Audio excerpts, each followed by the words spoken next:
कक्षा 8वीं विषय गणित अध्याय 6 सांख्यिकी स्टैटिक्स से। इस अध्याय से अर्थात सांख्यिकी से आपको समांतर माध्य संबंधी एक प्रश्न समझाया गया। पुनः हम समांतर माध्य से दूसरा प्रश्न ले रहे हैं।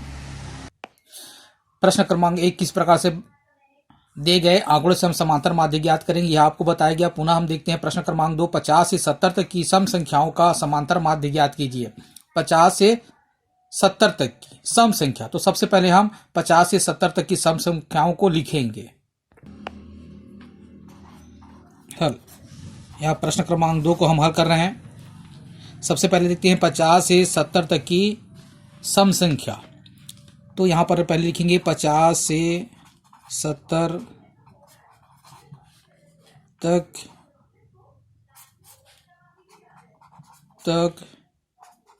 की सम संख्या।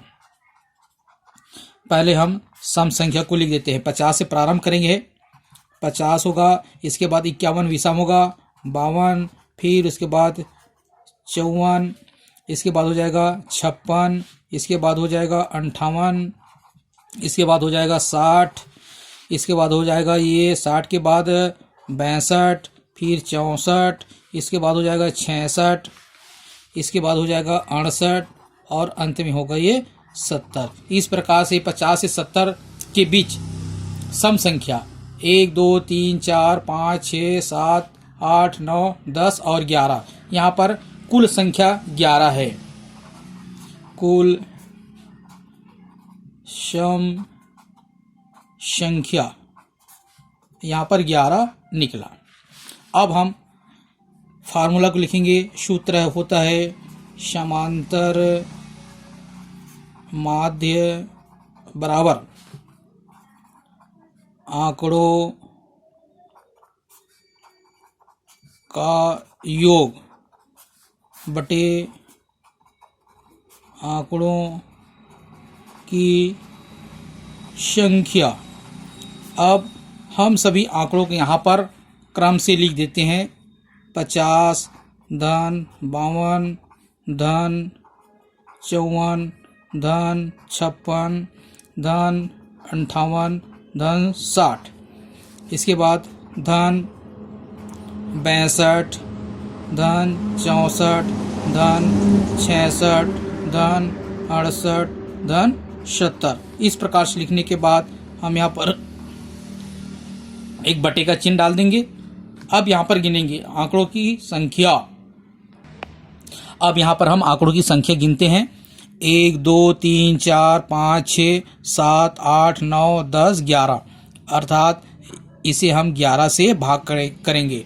पदों का योग या पदों का योग यहाँ पर हमने सबको लिख दिया। साथ ही आंकड़ों की संख्या 11 है। अब हम पदों का योग करेंगे, सबको जोड़ते हैं। जब हम सबको जोड़ेंगे तब यह आता है 660 और इसे अब हम 11 से भाग करेंगे। जब 11 से भाग करते हैं तो 11 छके 66 और 11 शून्य 0। इस प्रकार से 50 से 70 तक के जो सम संख्या है, सम संख्या 11 प्राप्त हुआ। 11 सम संख्या है, सभी को हम जोड़ेंगे, सभी सम संख्याओं का योग करेंगे। योग करने से 660 प्राप्त होता है। इसे हम आंकड़ों की संख्या से भाग करते हैं, अर्थात 11 से भाग करते हैं, तब 60 प्राप्त होता है। अर्थात यह 60 दिए गए आंकड़ों का समांतर माध्य होगा और यह इस प्रश्न का उत्तर होगा। इस प्रकार से हम कोई भी आंकड़ा दिया गया है, प्रेक्षण दिया गया है, सबको जोड़ करके संख्या से भाग करते हैं, तब हमें इस प्रकार से समांतर माध्य प्राप्त होता है। ऐसा आप कोई प्रश्न यदि इस प्रकार से देता है तो आप ठीक आपको जो आइडिया दिया गया, जो आपको तरीका बताया गया, इससे आप आसानी से समांतर माध्य ज्ञात कर सकते हैं।